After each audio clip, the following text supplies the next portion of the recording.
Hello everyone. In today's video, I'm going to show you how to adjust page margins in Microsoft Word. So let's get right into it.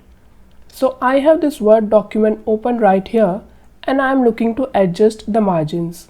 Here's how you do it. Click on the Layout tab on the ribbon at the top. Then click on Margins. This drops down a menu with a bunch of preset margin options like normal, narrow, moderate, wide plus mirror, which is useful for ensuring that your pages mirror one another when printing double-sided documents, and Microsoft Office 2003 default. Let's go ahead and select narrow for now. Just a click and notice the margins have applied to the entire document.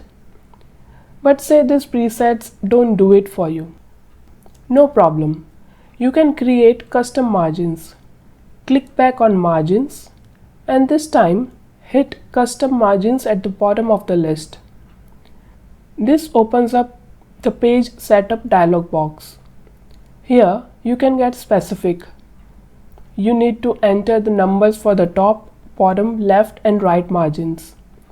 You can put whole numbers or decimals, whatever works for your layout.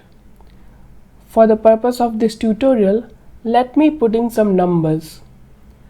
I will set the top and bottom margins to 1 inch and the left and right margins to 0.75 inches. Hit OK once you're done. And there you have it. Your document now sports the exact margins you set. Always a good idea to scroll through your document and make sure everything looks perfect. And that's all there is to it. You now know how to adjust page margins in Microsoft Word.